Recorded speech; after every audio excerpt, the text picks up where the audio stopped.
Se queda realmente sorprendido la cantidad de hermanos que agradecen que nosotros todas las semanas, tanto los jueves como los domingos, estemos retransmitiendo los cultos. Quiero mandar un saludo a todos los hermanos que sé que en este momento se han reunido en algunos lugares, específicamente en esta tarde, porque les dije que les íbamos a mandar un saludo y que después estaríamos también orando por ellos, como también por necesidades que hay entre nosotros, por supuesto. Quiero agradecerle al Señor por las oraciones que ustedes han hecho por nosotros en este pasado fin de semana. Hemos estado en Barcelona con un grupo de hermanos que por distintas circunstancias, salvo una persona que sí estuvo en la reunión, se congrega en una iglesia. Los demás no se están congregando en ninguna congregación, y gracias a los cultos que estamos retransmitiendo los días jueves y los domingos, pues pueden alimentarse y pueden comer algo de la palabra del Señor. Una hermana llamada Miguelina, que ustedes van a tener el privilegio de conocerla ahora este verano, porque va a venir junto con su hija y seguramente con otro joven y tal vez con algunas personas más, va a estar en el campamento de jóvenes este verano. Yo me puse en contacto con ella, es una hermana que conocí en este último viaje que hemos hecho a Israel, y yo le propuse que reuniera, no a todos, pero que reuniera a un grupito de hermanos que son de los que no se pueden congregar por distintos motivos, por distintas circunstancias, pero que siguen los cultos fielmente ya durante mucho tiempo. Pues ellos en este momento han decidido estar en una casa y reunirse para poder alimentarse y para poder escuchar la palabra del Señor. Así que le mandamos un saludo a nuestra hermana Miguelina, a unos hermanos del Salvador, que tampoco se están reuniendo en este momento, pero que tienen un hambre del Señor tremenda. Nosotros hemos estado hospedándonos, hemos estado quedándonos en la casa de un matrimonio, nuestro hermano Víctor y su esposa Julia, unos hermanos de verdad que, vamos, el don de hospitalidad y el don de la generosidad y del servicio, vamos, es evidente, es clarísimo que lo tienen, ¿no? Aunque generalmente a veces el que tiene estos dones no se da cuenta que lo tiene, pero los demás sí nos damos cuenta y somos bendecidos, ¿no? Y nos hemos reunido en su casa desde el día viernes, aunque realmente con este grupo nos reunimos todo el día sábado, tanto por la mañana, después comimos todos juntos al mediodía, tuvimos otra reunión por la tarde. En las reuniones se cantaba, se oraba, se lloraba, se reía, sí, había de todo un poco.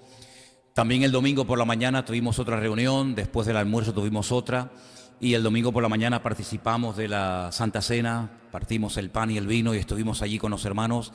Realmente vengo sorprendido de ver cómo hay gente, gracias al Señor, que tiene tanta hambre de Dios y tantas ganas de aprender, y agradecen tanto el que, en este caso Elena y yo, hayamos ido allí a estar con ellos pues esos 2 días ministrándoles. Y bueno, el Señor nos ha dado la oportunidad de conocerlos. Algunos ya los conocíamos, a otros no, era la primera vez que los veíamos. Y la verdad que ha sido un tiempo realmente precioso, un tiempo muy bendecido, en el que nos hemos bendecido mutuamente. También hay un hermano, ahora me estoy acordando, y tengo que decirlo también, un joven que me acompañó en un viaje que hice a primero de año a Israel. Él se llama Juan Ramón, él es de Gerona, pero vive hace muchos años en Zaragoza, y yo le llamé y le dije, mira, voy a estar por tu tierra. Y entonces él me dijo, pues yo voy.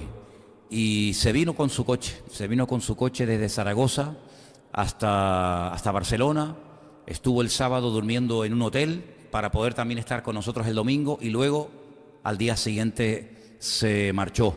Así es que hizo un montón de kilómetros desde Zaragoza hasta donde estábamos, ida y vuelta. Nuestra hermana Miguelina también tuvo que viajar más de 1 hora en coche, y gente que vino de lugares muy distantes, donde pasaron horas, tanto para venir como para irse en sus coches.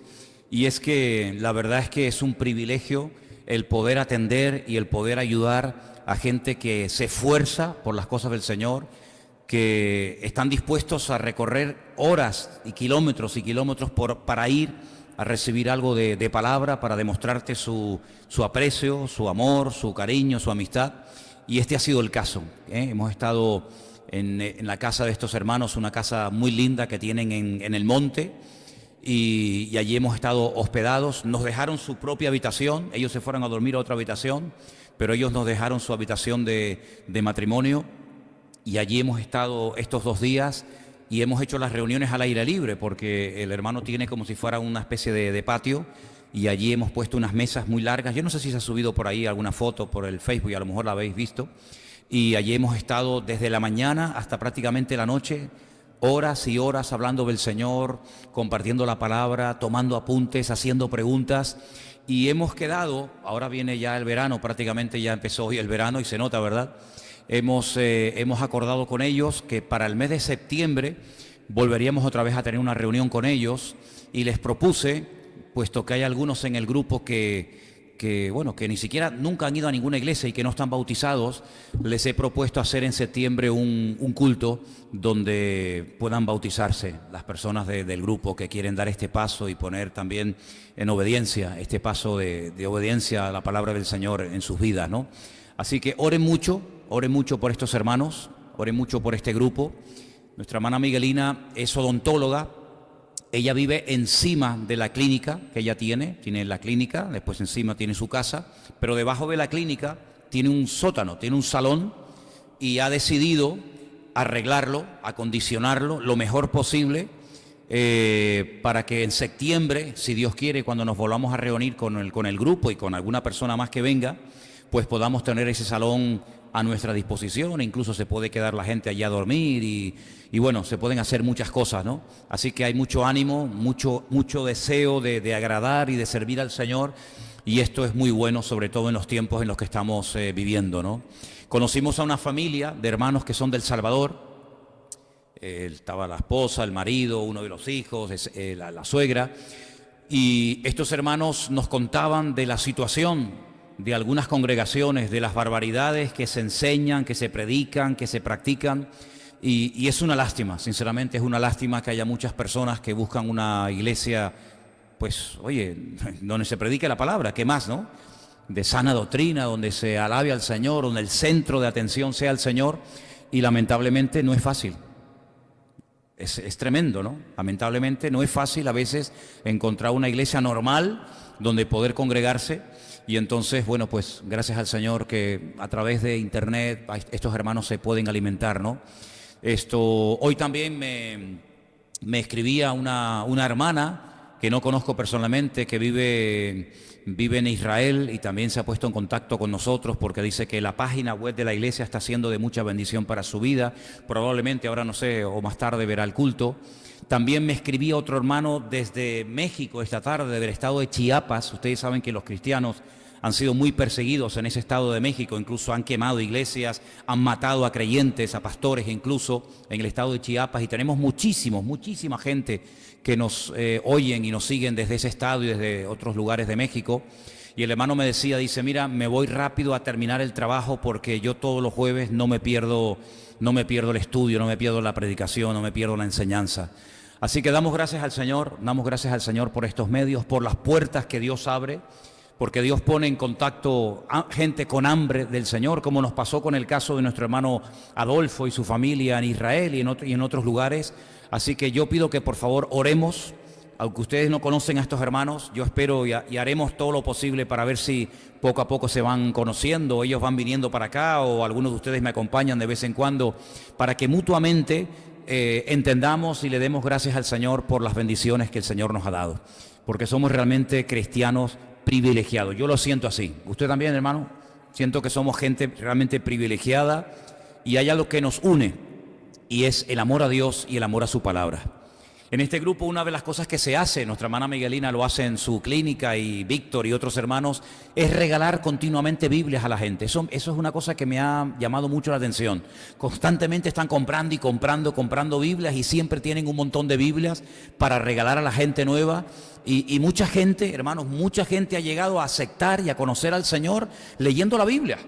Así es que damos gracias al Señor de que todavía se pueden conseguir Biblias a muy bajo precio, y sería buenísimo que todos nosotros siempre tuviéramos, o en la iglesia o en nuestras casas, unas cuantas Biblias para que en un momento determinado se las podamos regalar, ¿verdad?, a alguna persona.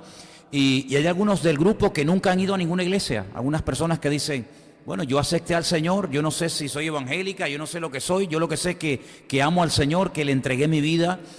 Y Elena, creo que fue la tarde del domingo, le dijo a todo el grupo, dijo, ¿por qué no va contando cada uno un poquito de su historia, de su testimonio, cómo llegó al Señor, cómo se conocieron entre ustedes? Mi hermano, les digo sinceramente, es increíble cómo el Señor, cuando se le busca de corazón, cuando se le busca de verdad, el Señor se manifiesta a esas personas solos, leyendo la Biblia, buscando de Dios en la casa. Pero ahí se cumple lo que dice la palabra, que el que busca halla. Amén, hermanos. El que busca bien, ¿no? Porque lamentablemente a veces hay gente que busca en lugares equivocados, pero el que busca bien, el que busca al Señor en su palabra, el que clama con todo su corazón, Dios mío, ayúdame, Señor, revélate y manifiéstate a mi vida, el Señor dice que es galardonador de los que le buscan, ¿no? Y quiero contar todo esto para que ustedes sepan que el Señor está haciendo cosas, que el Señor tiene un remanente de gente que le ama. Me acuerdo de ese pasaje del profeta Elías, cuando estaba pasando un mal momento, estaba muy desanimado, que incluso le llegó a pedir al Señor que le quitara la vida. Yo no sé si hay alguien aquí entre nosotros que en algún momento le ha dicho, Señor, ya no aguanto más, llévame contigo. ¿Hay alguien?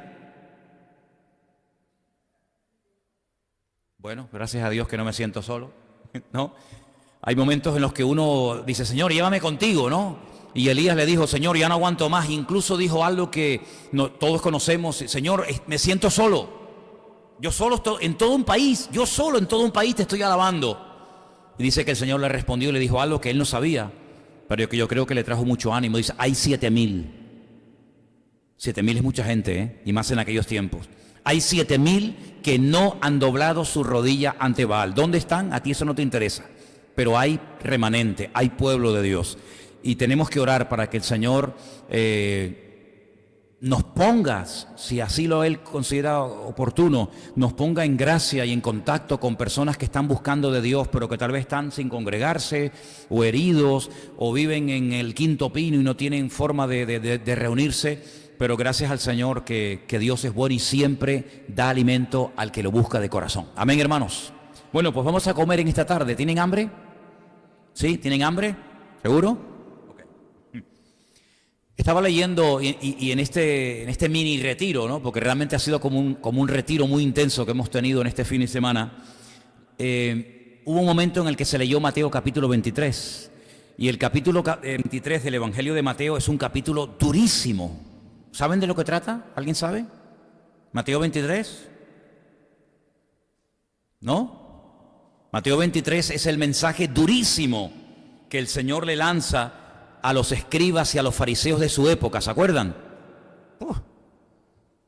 Hay una serie de calificativos que él utiliza que yo no sé cómo ustedes reaccionarían si yo les llamara a ustedes hipócritas, necios, insensatos, serpientes, generación de víboras, sepulcros blanqueados, ciegos. Qué piropos, ¿eh? Qué piropos. Y saben que en Mateo no nos lo dice tan claro como el evangelista Lucas, pero Lucas nos dice que este discurso, este mensaje durísimo, el Señor lo dio en una casa de un fariseo que lo había invitado a comer. Y uno dice, ¿cómo era el Señor, eh? ¿Te invitan a comer? La casa está llena de escribas y de fariseos y los pones a caldo. Yo no sé cómo habrá reaccionado el anfitrión de la casa, no sé cómo habrá reaccionado el que invitó al Señor, pero habrá dicho, Señor, te he invitado y me estás dando con todo. Me has llamado hipócrita, me has llamado necio, me has llamado insensato, me has llamado víbora, me has llamado de todo. Y es que si alguien conoce el corazón del hombre, ese es el Señor. Los fariseos eran todo fachada, eran todo apariencia. Ellos habían establecido sus propias normas. El Señor les dio una serie de mandamientos y de instrucciones, y ellos añadieron cientos o miles más. Esto no se puede hacer, esto no se puede hacer, esto no se puede tocar, no se puede hacer esto, no se puede hacer lo otro.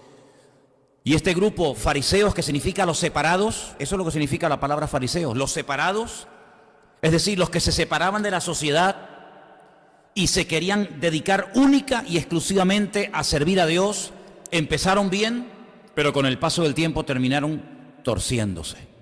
conocían la Biblia al dedillo, conocían la ley de memoria, pero sin embargo con el paso del tiempo se convirtieron en auténticos hipócritas. Y la palabra hipócrita es la palabra griega que se emplea para un actor. Si a un actor en el teatro griego se le llamaba un hipócrita, no era una palabra mala, no era una palabra que tiene la connotación despectiva que puede tener hoy en día una persona, ¿no? Si tú le llamas a una persona hipócrita es como casi un insulto, ¿sí o no?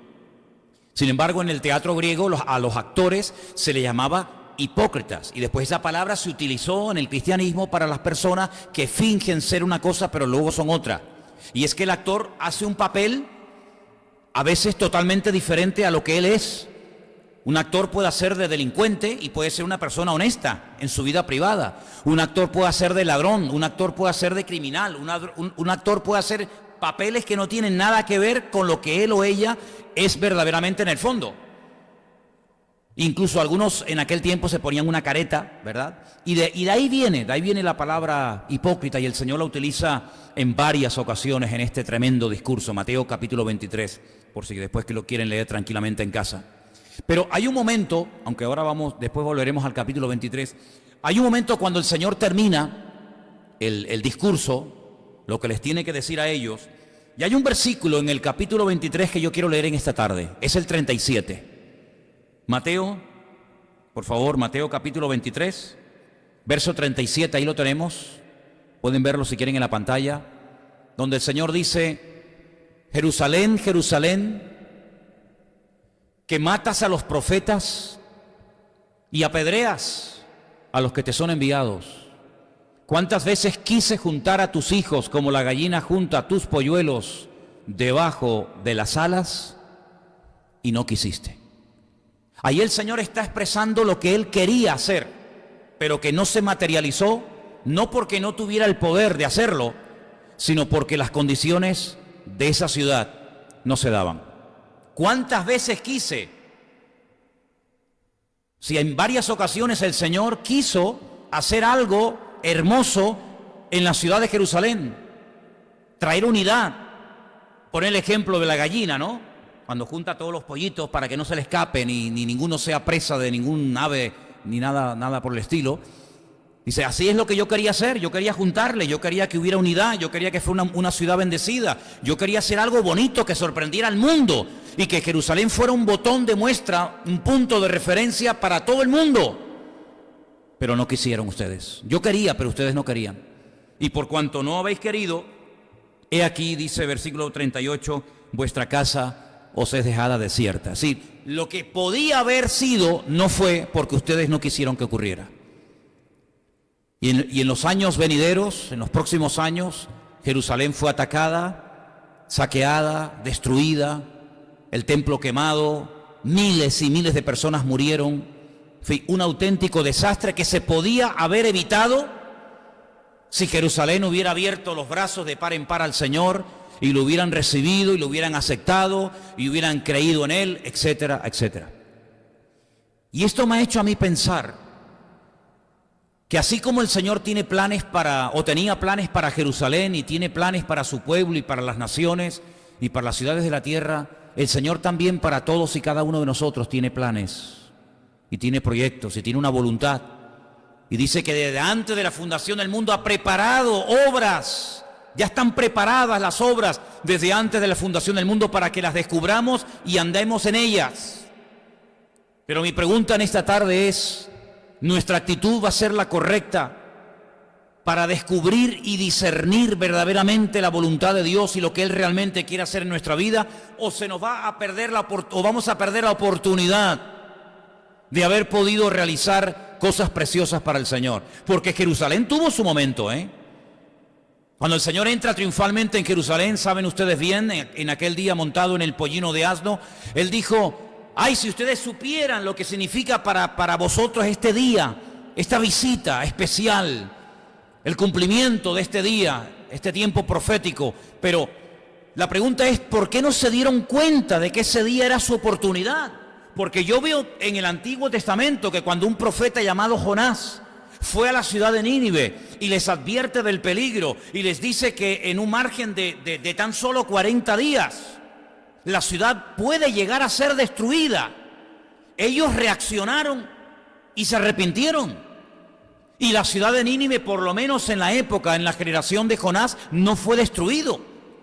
El Señor les dice, la ciudad de Nínive, si no hay un cambio, dentro de 40 días la arraso. Y ellos sabían perfectamente que Dios, cuando decidía arrasar una ciudad, no quedaba piedra sobre piedra. Había pasado en el tiempo del diluvio, había pasado en el tiempo de Sodoma, había pasado en el tiempo de Gomorra. Luego la advertencia del profeta Jonás es muy fuerte.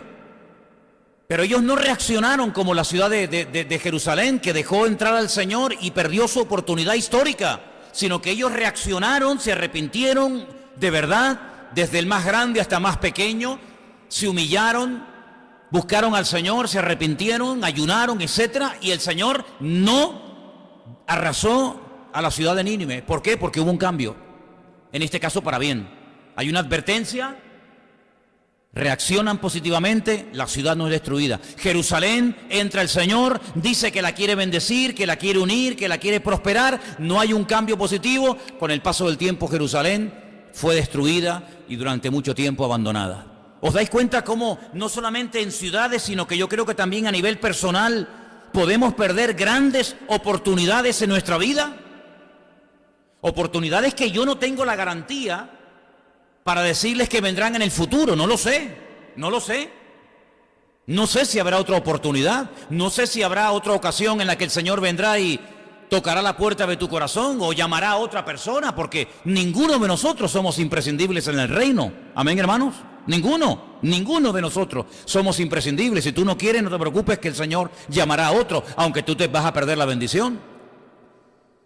Y la pregunta es, ¿cómo con tantos fariseos, miles de escribas y de fariseos religiosos, no uno, dos sumos sacerdotes, etcétera, etcétera, el centro religioso de Israel, cómo es posible que ni uno se diera cuenta de que ese día era un día crucial en la historia de Jerusalén? Es que ninguno se dio cuenta, es que nadie dijo, oye, que esto no es una visita casual, que es nuestro día, que es el momento en el que Él se está ofreciendo a nosotros y nosotros podemos aceptarlo como Mesías. Bueno, es que si leemos detenidamente el capítulo 23 de Mateo, una de las cosas que el Señor le dice a los fariseos es que eran ciegos, guías de ciegos sois todos vosotros, que ni entráis ni dejáis entrar a los que están entrando. Los llama ciegos. Y es que no hay nada peor que ser ciego, espiritualmente hablando. Ser ciego tiene que ser terrible, y sobre todo para el que una época en su vida en la que pudo ver. Pero yo creo que no hay peor tragedia que ser un cristiano ciego, que no se entera lo que el Señor está diciendo, que no se entera, que no discierne, que no se percata de lo que el Señor quiere hacer en su tiempo o con su vida. Eso es terrible, eso es terrible. Tanta oración, tanto estudio de la palabra, tanto sacrificio, tanta parafernalia, tanta liturgia, al final lo más importante lo pierden. Entonces, ¿de qué servían tantos sacrificios y tantos rituales? Y no se puede hacer esto, y no se puede hacer lo otro. Y en el día del reposo no se puede hacer tal, y no se puede hacer cual. Sí, como dijo el Señor, sois capaces de colar cosas tan pequeñas como las semillas, y luego os tragáis el camello entero. Si tremendamente sibaritas o escrupulosos para lo pequeño, pero luego para lo fundamental, la justicia, el amor, la misericordia, etcétera, etcétera, se os van las oportunidades de vuestra vida. Y yo quiero decirte en esta tarde a ti, hermano y hermana que me escuchas, que oye, que tienes que decirle, Señor, ¿qué quieres hacer a través de mi vida? Porque a lo mejor el Señor te está dando una oportunidad de hacer algo nuevo, de integrarte, de involucrarte, un sentir. El Señor te lo está poniendo en tu corazón y estás esperando no sé a qué. Bueno, el Señor no entró 2 veces triunfalmente en Jerusalén. Bueno, vamos a hacer otro día, otra entrada. Prepárenme otro día, otro burrito. Porque hoy estaban, no sé, estaban con la fiesta de la Pascua, estaban liados, estaban preparando toda la cena. Entonces a lo mejor no se dieron cuenta. Vamos a darle una segunda oportunidad. No, no hay una segunda oportunidad. Hubo una sola. Es como cuando está el ladrón en la cruz. Oye, que tú no vas a estar una semana aquí colgado delante del Señor, es que hoy te vas a morir. Hoy te vas a morir y probablemente dentro de unas horas. De hecho, murieron antes que el Señor. Perdón, el Señor murió antes que ellos, pero la cuestión está en que uno de ellos dijo, oye, estamos en la misma condenación. ¿Y cómo no te percatas? ¿Cómo no te das cuenta de que tienes una oportunidad de oro? Ahí lo tienes solo para ti. Había momentos en los que, aunque quisieras ver al Señor, no se podía porque estaba rodeado de gente. Había momentos en los que a lo mejor no se le oía bien porque estaba muy lejos. Había momentos en los que no estaba en tu ciudad, estaba en la otra punta del país, pero ahora lo tienes para ti solo. Ahí lo tienes, delante tuyo. No se va a ir a otra parte porque Él también está crucificado. Y uno de ellos se burlaba y desperdició la oportunidad de oro de su vida. El otro, gloria a Dios, la aprovechó. Y vemos en la Biblia personas que cuando se enteraban que el Señor estaba pasando por su ciudad o cerca de ellos, oye, aunque los mataran a palos, no se callaban. Mira aquellos ciegos que cuando se enteraron de que el Señor estaba pasando por el camino de Jericó, gritaban y gritaban y gritaban: Jesús, hijo de David, ten misericordia de mí. ¿Se acuerdan? Y la multitud le decía: no griten, bajen el volumen, pórtense bien, no hagan ese escándalo. Y ellos gritaban, ¿por qué? Porque yo no sé si mañana va a pasar otra vez el Señor por aquí. Yo no sé si tendré otra oportunidad mañana. Hoy es la oportunidad y voy a gritar y voy a hacer todo lo posible para detener al Señor. Y el Señor se paró. Y ellos entendieron que era su día, su oportunidad. Ya no habría más. Y recibieron la vista. Y así fue con la mujer con flujo de sangre. 12 años padeciendo aquella terrible enfermedad, con debilidad, sabiendo que no podía tocar a nadie, sabiendo que no podía ir al templo. Una pobre desgraciada. Pero ella dice: yo voy a ir hasta donde está el Señor. Sí, pero es que está rodeado de gente, me da igual. Y me pisan, me empujan, me no sé qué. Pero dice que no paró hasta tocar al Señor. Y el Señor dijo: ¿quién me ha tocado?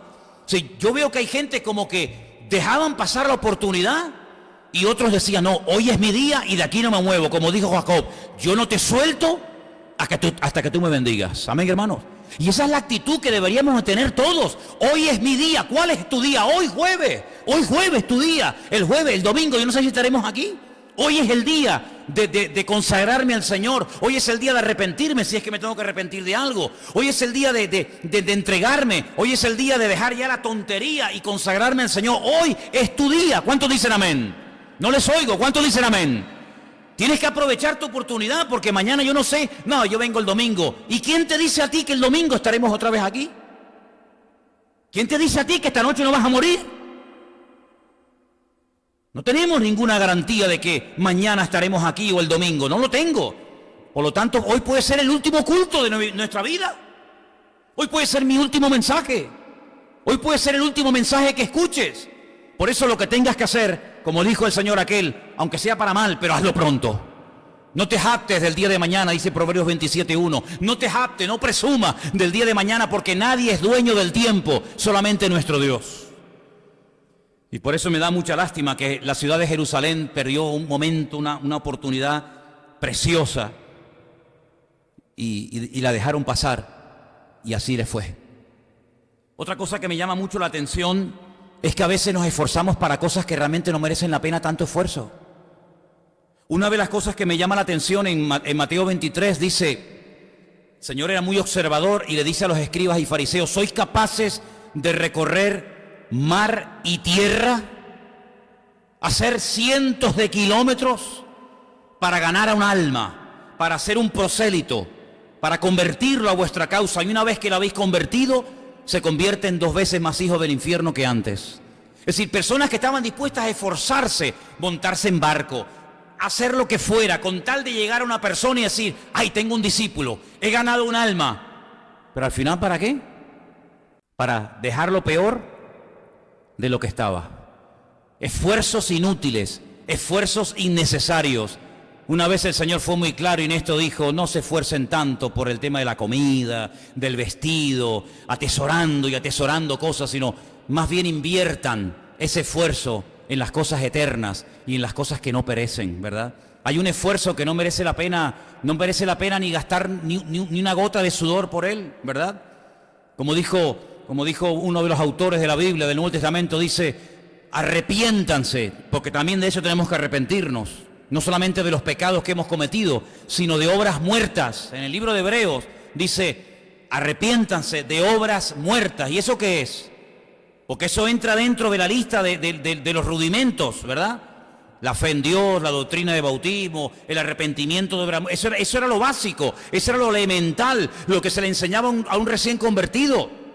Porque ahí dice que después yo le voy a enseñar cosas más profundas, pero esto es los rudimentos, esto es el ABC. El arrepentimiento de obras muertas es arrepentirte de aquello que has hecho que no sirvió para nada. Pablo es muy claro en esto y le dice a los romanos en su carta: ¿qué fruto os queda de aquellas obras de las cuales ahora os avergonzáis? Todo aquel dinero que gastaste, toda aquella energía que invertiste, total, ¿para qué? ¿Para qué? ¿Qué te ha quedado? ¿Cuál es el fruto? ¿Cuál es el resultado?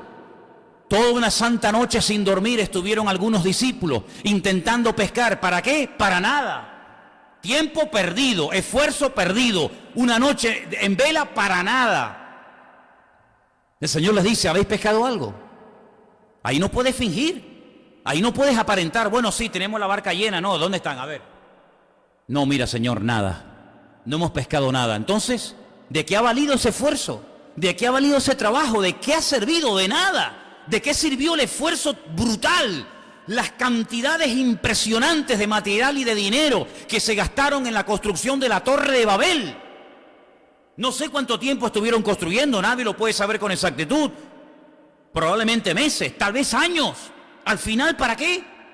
Para nada. Para nada. ¿Cuántas veces en la vida perdemos el tiempo innecesariamente? Y el tiempo es algo que no retorna. El tiempo es algo que se va y nunca vuelve. Sí, vendrá otro día, otra hora, otro segundo, otra semana, si Dios quiere. Pero el tiempo que se ha ido nunca lo vamos a volver a recuperar. Por eso la Biblia nos habla acerca de que tenemos que esforzarnos para lo que realmente merece la pena. Como dijo Pablo: he acabado la carrera, he guardado la fe, he peleado la buena batalla. En otras palabras, no me he metido en follones, en líos, en batallas que al final no sirvieron para nada. Corrí en una cosa que no sirvió para nada, sino he peleado la buena batalla, he acabado la carrera. Y pregúntate si lo que estás haciendo ahora, no lo que te gustaría hacer en el futuro, lo que estás haciendo ahora, si está sirviendo para algo. ¿A dónde apuntan tus esfuerzos? ¿Cuál es tu meta? ¿Vivir la vida? Vivir la vida. Pues entonces, ¿para qué te convertiste? El que se convierte no tiene esa meta. El que se convierte tiene una meta mucho más elevada, porque no es su propia meta, es la voluntad de Dios la que quiere llevar a cabo en su vida. Por eso es muy celoso a la hora de decir: no, mira, yo eso no me llames, no me invites a eso, porque yo ni participo de eso, porque voy a perder mi tiempo y no voy a sacar nada. Ser selectivos a la hora de esforzarnos. Le decía, como ustedes bien saben, el Señor a Josué: esfuérzate, pero esfuérzate no en bobería, esfuérzate y pelea para conquistar la tierra prometida. Ese es tu objetivo en la vida. Si ya no hay otra meta en la vida más que conquistar esta tierra. Ay, pero es que yo no quiero estar todo el día peleando, pero es que yo te he llamado para que pelees, yo te he llamado para esto. Y fíjense en la Biblia, cuando hay hombres de Dios que Dios los llamó para la batalla, el día que no fueron a la batalla, miren lo que les pasó. ¿Te das cuenta? Esfuérzate para las cosas del Señor, tu tiempo, tu energía, tu juventud. ¿Qué te crees, que vas a ser joven toda la vida? Cuando dice la palabra de Dios que si no administramos bien la juventud se nos puede convertir en algo en contra. Dice la Biblia: la adolescencia y la juventud son vanidad. Eso dice la Biblia: la juventud y la adolescencia son vanidades. Y las peores estupideces y las peores pérdidas de tiempo y las vanidades más grandes y los sueños más ridículos, cuando uno los hace y los quiere cumplir, es precisamente en la adolescencia y en la juventud. Por eso dice la palabra de Dios que tenemos que esforzarnos por el reino. Y yo he visto, por ejemplo, estos hermanos, en este fin de semana, yo he visto que se han esforzado por las cosas de Dios, ¿sabes? Se han esforzado y el Señor los ha bendecido. Y cada vez que tú te esfuerces por las cosas del Señor, Dios te va a bendecir y Dios te va a honrar. Y Dios te va a prosperar de alguna manera. Y si no lo hace, me da igual. Me esforcé porque era mi deber haberlo hecho para el Señor. Amén.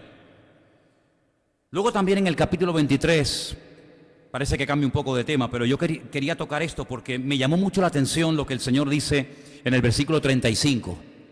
Mateo 23, 35. Presta atención porque ahí se mencionan a varios personajes del Antiguo Testamento que parece que no guardan relación entre sí. Y yo estuve estudiando, digo, ¿por qué mencionó a estos personajes el Señor?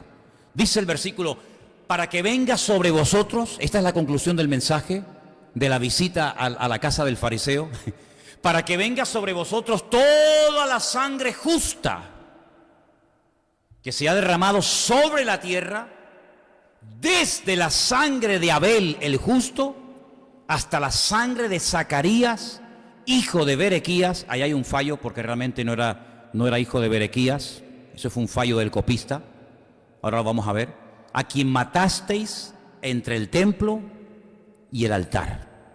Y yo me preguntaba, Señor, ¿por qué en la casa de los fariseos estos que te invitaron a comer tienes que decir esto? Porque esto es muy fuerte, ¿eh?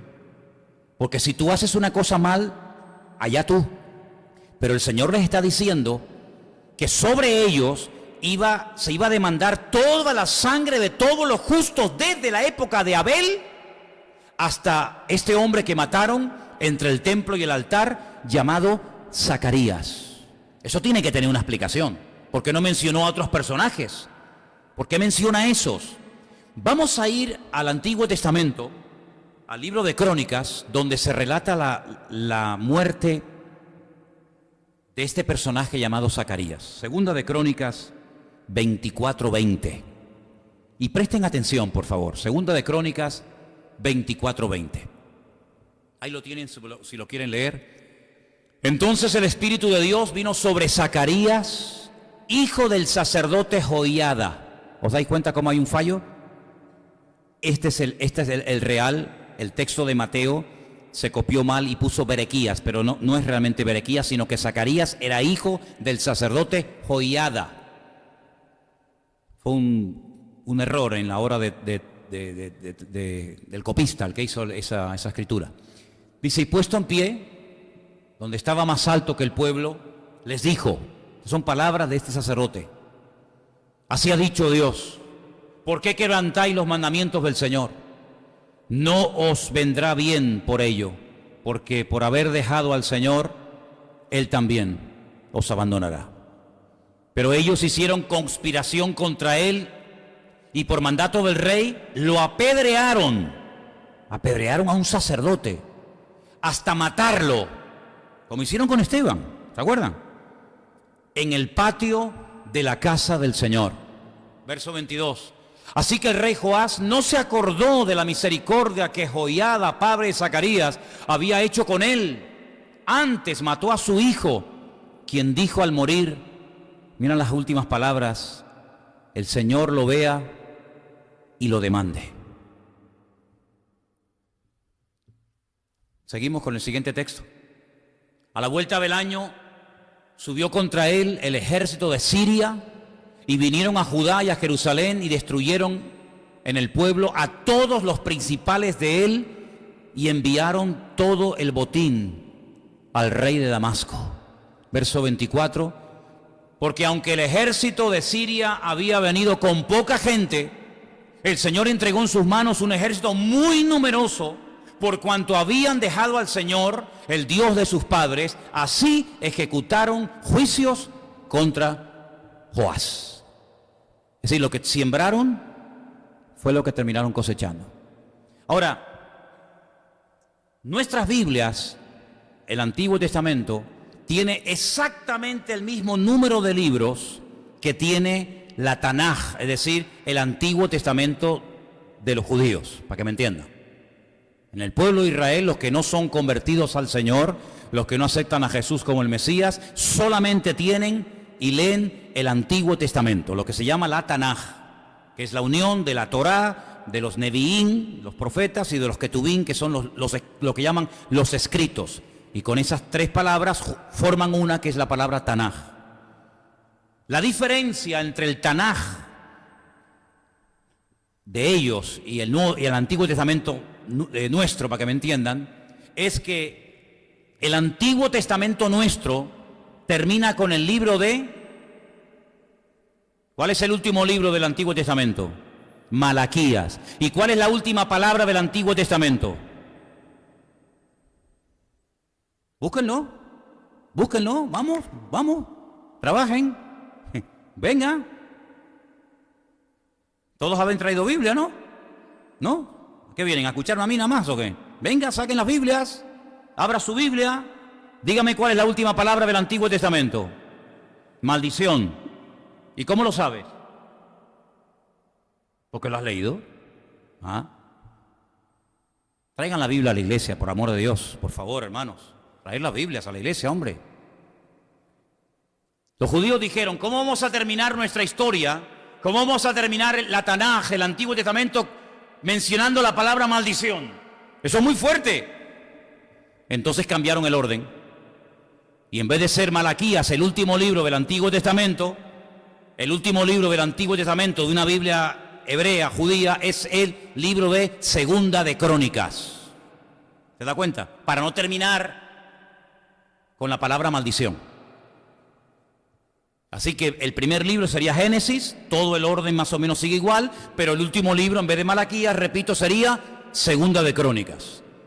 Y ahora el Señor, sabiendo que el primer libro es el libro de Génesis, el Bereshit, y el último libro es el libro de Crónicas, Él utiliza un personaje del primer libro y del último libro, y Él menciona a Abel. Dice, desde la sangre de Abel hasta la sangre de Zacarías, hijo de Joiada, demandaré sobre vosotros. Como diciendo, desde el principio de la Biblia, desde el principio de la historia, hasta el final de vuestra historia, habéis estado matando y apedreando gente. Por eso menciona a Zacarías y por eso menciona a Abel, como diciendo, en el principio y al final, siempre derramando sangre inocente y siempre matando a los justos y apedreando a todas aquellas personas que os decían las verdades, que os decían, porque los verdaderos profetas no vienen a endulzar los oídos de nadie. Los verdaderos profetas eran gente que perdían la vida, eran gente peligrosa. Ustedes vieron en el libro de Samuel, cuando Samuel fue a la casa de Isaí y los ancianos ven que el profeta Samuel llega a la ciudad, lo primero que le preguntan es, ¿vienes en son de paz? Porque el profeta era temido, el profeta no era un pelota, el profeta no era el que le reía la gracia a todo el mundo. Y le decía a la gente lo que a la gente en el fondo le gustaba oír, cosa que hacen la inmensa mayoría de los que lamentablemente se han colocado el título hoy en día de profeta, que Dios te va a bendecir, y Dios te va a prosperar, y Dios te va a abrir puertas, y Dios está contigo, y Él nunca te ha abandonado. Mira, para eso no hace falta que venga ningún profeta mío. A mí no me hace falta que nadie se me acerque y me diga que Dios está conmigo, porque si alguien en esta vida sabe que Dios está conmigo, ese soy yo. A mí no me hace falta que venga nadie de América, de Japón, de Argentina, de China o de donde sea, a que me venga a mí a decir que el Señor me va a ayudar y que Él nunca me va a abandonar y que no te preocupes, que el Señor te va a bendecir. Es que yo ya eso lo sé. Yo ya eso lo sé. Usted me puede venir a dar una palabra de ánimo y bueno, está bien. Pero si no viene, no pasa nada, no se preocupe. Yo tengo a alguien que me anima y que me da palabra todos los días. Y ese es mi Dios a través de su palabra. ¿Se da cuenta? Pero en aquellos tiempos no, en aquellos tiempos cuando llegaba el profeta, como el que hemos leído esta tarde, por haber dejado a vuestro Dios, por haber abandonado los mandamientos del Señor, a partir de ahora el Señor les abandona y ya no va a estar con ustedes y van a ser atacados. Y fíjate que el ejército de Siria dice que vino con muy poca gente, vino con un ejército muy ridículo, muy chiquitito, y el ejército de Israel era muy numeroso, era muy grande, muy poderoso. Pero no tenían el respaldo de Dios. Y como no tenían el respaldo de Dios, los chicos vencieron al grande. Y en este caso fue al revés, que el chico en vez de vencer al grande, el David a Goliat, fue al revés. El enemigo, que era el pequeño, derrotó al grande, que en ese caso era el pueblo de Israel. ¿Te das cuenta? Entonces el Señor le está hablando a esta gente de que no han aprovechado nunca las oportunidades. Nunca han aprovechado las oportunidades. O mataban a los profetas, o los rechazaban, o no querían saber nada de ellos. Y al último y principal que rechazaron, ¿a quién fue? Al dueño de la viña. Al dueño de la viña. Y el dueño de la viña era nada más y nada menos que el mismísimo Mesías, al que estuvieron esperando teóricamente durante siglos, pero que cuando vino no les gustó. Esperaban otro tipo de Mesías. Esperaban a un Mesías guerrero. Esperaban a un Mesías que humillara al imperio romano. Esperaban a un Mesías que restaurara la monarquía. Y ellos tenían un concepto, como lo siguen teniendo hoy en día, totalmente equivocado de lo que es y a lo que viene el Mesías. Y por eso cuando venga el anticristo van a creer muchos de ellos que es el Mesías. Y cuando venga el Mesías van a creer que es el anticristo.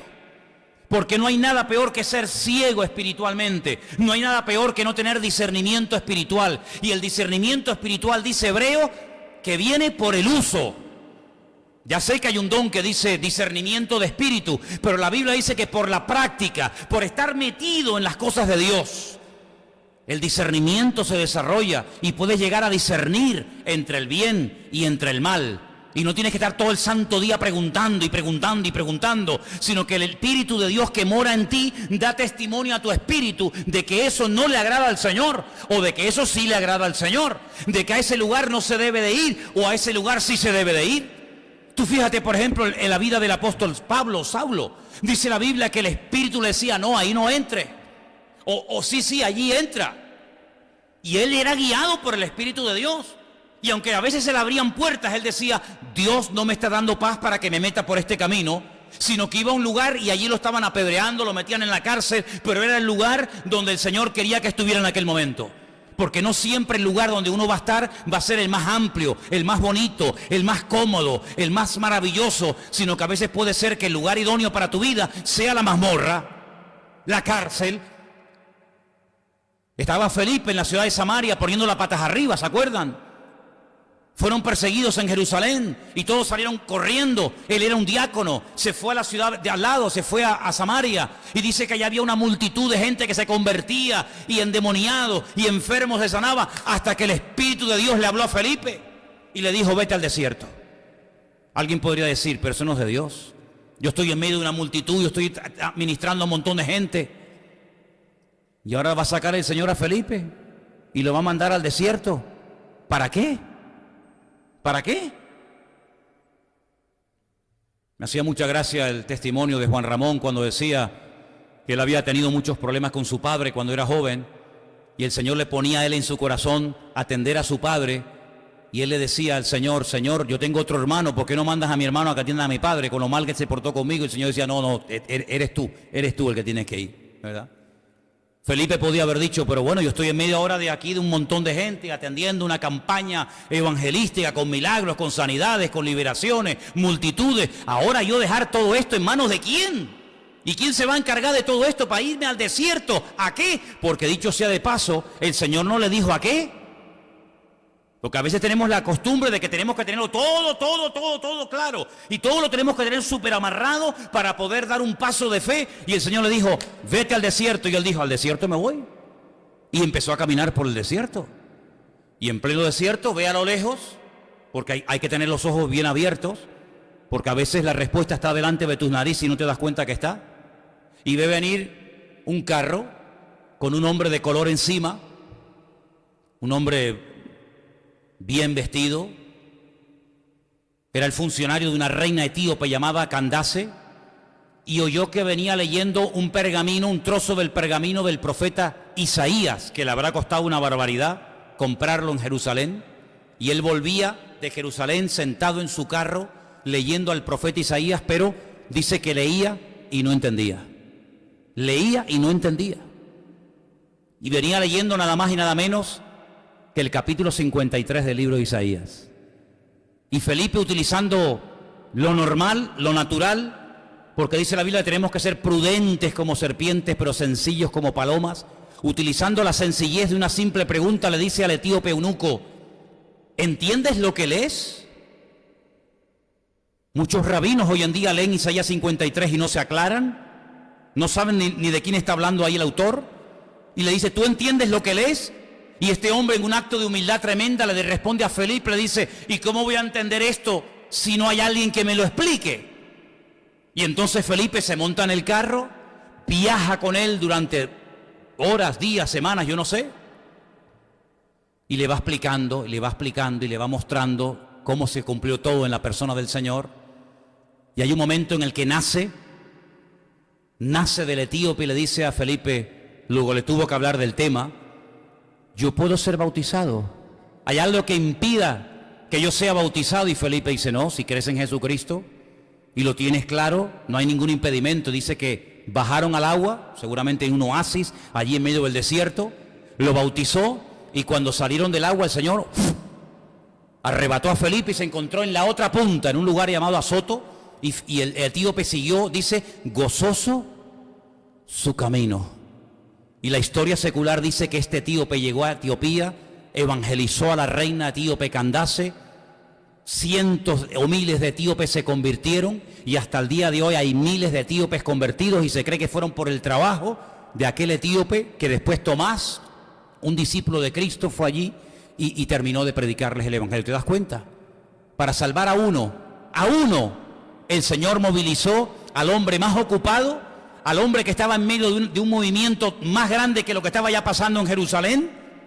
Porque en Jerusalén ya era muy difícil servir al Señor porque había persecución y habían matado ya algunos de la iglesia, pero él estaba en Samaria en medio de algo espectacular, tan espectacular que los discípulos de Jerusalén dijeron: oye, vamos a Samaria a ver qué es lo que está pasando allí. Algo gordo, algo importante y grandísimo tenía que estar ocurriendo en Samaria, cuando la iglesia le dice a Pedro: oye, vete para allá y mira a ver lo que está haciendo este hombre allí, porque estamos oyendo cosas tremendas. Y dice que llegó, y bueno, y todos conocen el resto de la historia. Todo esto está en el libro de los Hechos, ¿verdad?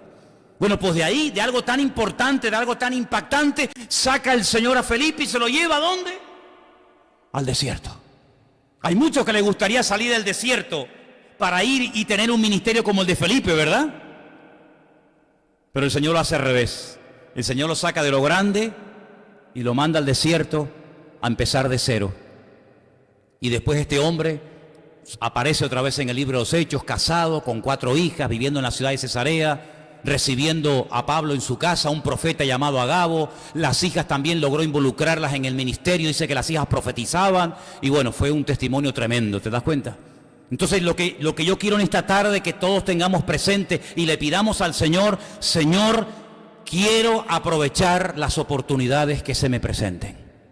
¿Y tú no crees que a ti se te han presentado ya muchas oportunidades para servir al Señor y para honrarle y para esforzarte y para hacer algo más de lo que a lo mejor hasta el día de hoy estás haciendo? ¿Sí o no? Entonces, ¿qué esperas? ¿Qué esperas? Quiero terminar en esta tarde diciéndoles que el Señor Jesucristo lloró con un dolor tremendo porque vio que lo que Él quería hacer en Jerusalén no le permitieron que lo hiciera. Como también dice la Biblia que fue una vez a una ciudad y no pudo hacer milagros. No es que no quisiera. Una cosa es que tú no quieras hacer algo y otra cosa es que tú no puedas hacer algo, ¿vale? Pero el Señor sí podía hacer milagros. Hombre, los hacía en todas partes. ¿Por qué allí no los hizo? En Nazaret. Dice: a causa de la incredulidad de ellos. Fíjate, tener al Señor, al mejor maestro, al mejor evangelista, al mejor profeta, al mejor de todo, tenerlo en la ciudad con ellos, y en vez de aprovechar su visita, lo menosprecian y no pudo hacer los milagros que le hubiera gustado hacer a causa de la incredulidad de ellos. ¿Qué diferencia cuando aquella mujer a la cual el Señor le da testimonio y le evangeliza en el pozo, en el pozo que Jacob les construyó a los samaritanos, y se va a la ciudad y le dice a todos los hombres: he encontrado a alguien que creo que es el Mesías, me ha dicho cosas increíbles, me ha dicho lo que he hecho, ¿no será el Mesías? Habla de tal manera que convence a un montón de hombres, van allí, le escuchan y le dicen: ¿por qué no te quedas con nosotros unos días? Y al final, cuando el Señor se marcha, le dicen: Señor, queremos dejarte claro una cosa. Al principio vinimos a oírte por lo que ella nos contó, pero ahora te decimos que ya no solamente creemos por lo que ella nos contó, que tú le dijiste a ella, sino que ahora nosotros mismos hemos llegado a la conclusión de que tú eres el Mesías. Eso podía haber pasado en Nazaret. Además, en Nazaret él había estado 30 años viviendo. Conocía a todo el mundo lo conocía a él. Su padre tenía un negocio en Nazaret. Su madre vivía allí, sus hermanos, sus hermanas. Todo el mundo lo conocía. No pudo hacer milagros en Nazaret a causa de la incredulidad de ellos. ¿Qué te parece? ¿Te das cuenta cómo hay cosas que a veces Dios quiere hacer a través de nuestra vida y se nos pasa el arroz porque no aprovechamos la oportunidad? Yo no quiero que se me pase el arroz ni un día más. Toda oportunidad y toda puerta que Dios me abra, yo la voy a utilizar para la gloria del Señor. Hay muchos cristianos que se han pegado a la vida. ¿Me puedes confirmar, Señor? ¿Me puedes confirmar, Señor? Incluso hubo una época entre la juventud aquí en las Islas Canarias, sobre todo entre las asambleas de Dios, Yo es que estuve un tiempo con esa denominación hasta que salí. Y había un tiempo en el que los jóvenes que supuestamente querían servir al Señor, siempre cuando venía un predicador, cuando venía una visita especial a la iglesia, oraban y le decían: Señor, confírmame, háblame a través de la persona que va a traer el mensaje esta tarde. Confírmame, Señor, que tú quieres usar mi vida. Confírmame, Señor, que tengo que ir a la escuela bíblica a prepararme. Confírmame. Y todavía los que están orando por confírmame, ahí se quedaron. Y los otros que dijimos: a mí el Señor no me tiene que confirmar si tengo que servirle o no. Porque la Biblia dice: al Señor tu Dios adorarás y a Él solo servirás. Y lo que está escrito no necesita confirmación. Lo que está escrito no necesita confirmación. Si está escrito, hágalo y punto. Bueno, pues los que fuimos así, valientes, atrevidos, osados, estamos todavía hasta el día de hoy, 35, 40 años después, sirviendo al Señor. Los que estaban todavía: Señor, háblame a través del ángel, háblame a través de un sueño, háblame a través del profeta, háblame a través... Ahí se quedaron casándose con inconversos, perdiendo el tiempo, perdieron su juventud, se casaron, se divorciaron, se volvieron a casar, se volvieron a divorciar. Mira, terrible. ¿Por qué? Porque cuando el Señor abre una puerta, cuando el Señor te da una oportunidad, el único que la puede cerrar eres tú. Por eso, cuando esta iglesia comenzó, yo le dije al Señor que me hablara a través de su palabra. Y Él me dio una palabra.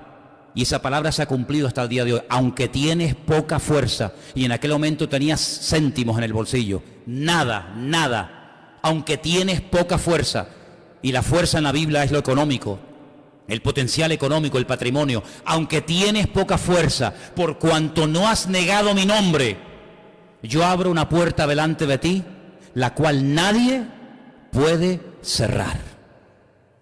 Y esa fue la palabra que yo dije: Señor, esta es la palabra, me la llevo en mi corazón hasta el día de hoy. ¿Qué te parece?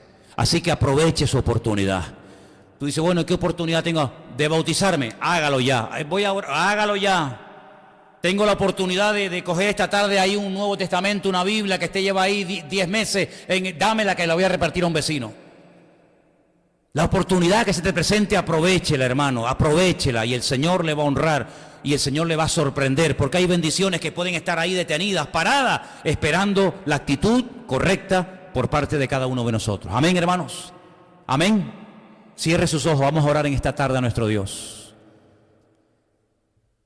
Quiero que hagamos también una oración por la cantidad de hermanos que de montones de lugares nos llaman y nos escriben, casi a diario, diciéndonos que esta palabra que se enseña cada semana a través de mi boca, a través de Anderson, a través de Marcos o del que le toque en ese momento compartir la palabra, les está alimentando. Yo quiero que oremos por esos hermanos y hermanas que valoran tanto el poder escuchar la palabra, porque no tienen pastor, no tienen iglesia, no tienen líder de jóvenes, no tienen escuela dominical, no tienen nada. Pero el Señor, aunque tenemos poca fuerza, nos está usando.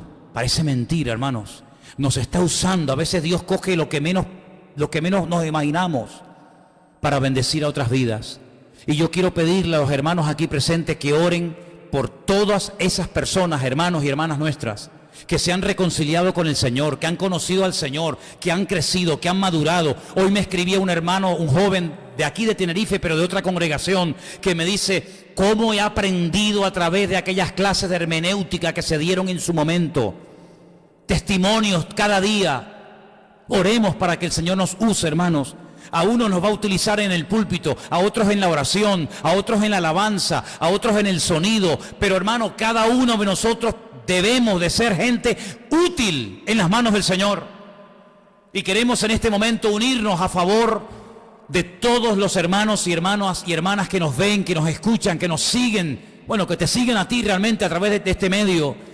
Oramos, Señor, para que tú nos des siempre el deseo, la fuerza, las ganas, la voluntad de poder seguir bendiciendo y con la intención de extender el reino de Dios hasta donde llegue nuestra fuerza, Señor. Oramos por todas y cada una de las necesidades y peticiones que todos tenemos. Estamos orando por familiares enfermos. estamos orando por trabajo, estamos pidiendo por salud, estamos pidiendo, Señor, que abras puertas, estamos pidiendo por tantas y tantas cosas, pero Señor, reconocemos y sabemos que tú eres un Dios todopoderoso. Y te pido, Señor, que nos uses en este último tiempo para que seamos luz, para que seamos sal, para que marquemos una diferencia y aprovechemos las oportunidades que cada día se nos presentan, Señor, de una u otra manera. Tantos etíopes por ahí tratando de encontrar la verdad hasta que llegue alguien, un Felipe, y les hable de tu amor y de tu gracia. Señor, ponnos gente hambrienta en el camino, que nos llamen, que nos escriban, Señor, y si tú nos lo pones, allí iremos a llevar tu palabra, Señor. No pondremos impedimento de ninguna índole, sino más bien todo lo contrario. Pone en nosotros deseos y ganas de amarte, de servirte. Pone un espíritu de esfuerzo en la iglesia, Señor. Levanta jóvenes en esta iglesia, jóvenes, familias que estén dispuestas a esforzarse en su tiempo, con sus dones y talentos, con sus recursos económicos, y que los pongan al servicio de la obra de Dios. Oramos, Padre, para que seamos una iglesia de bendición y para que la bendición traspase estas paredes y podamos llegar a muchas vidas que tanto te necesitan y tanto oran, Padre. Gracias por este culto que hemos podido celebrar. Señor, sigue bendiciendo nuestras vidas y bendice a nuestros hermanos que verán más tarde estas reuniones, esta enseñanza, y a los que vieron esta tarde el culto, los bendecimos desde aquí. Mandamos un saludo a nuestros hermanos en la península, en todas partes del mundo donde nos ven, porque tienen hambre de Dios, y eso es algo que nos agrada, Señor, y es algo que tú pones. Te damos gracias por todo en el bendito y poderoso nombre de Cristo Jesús. Amén. Amén.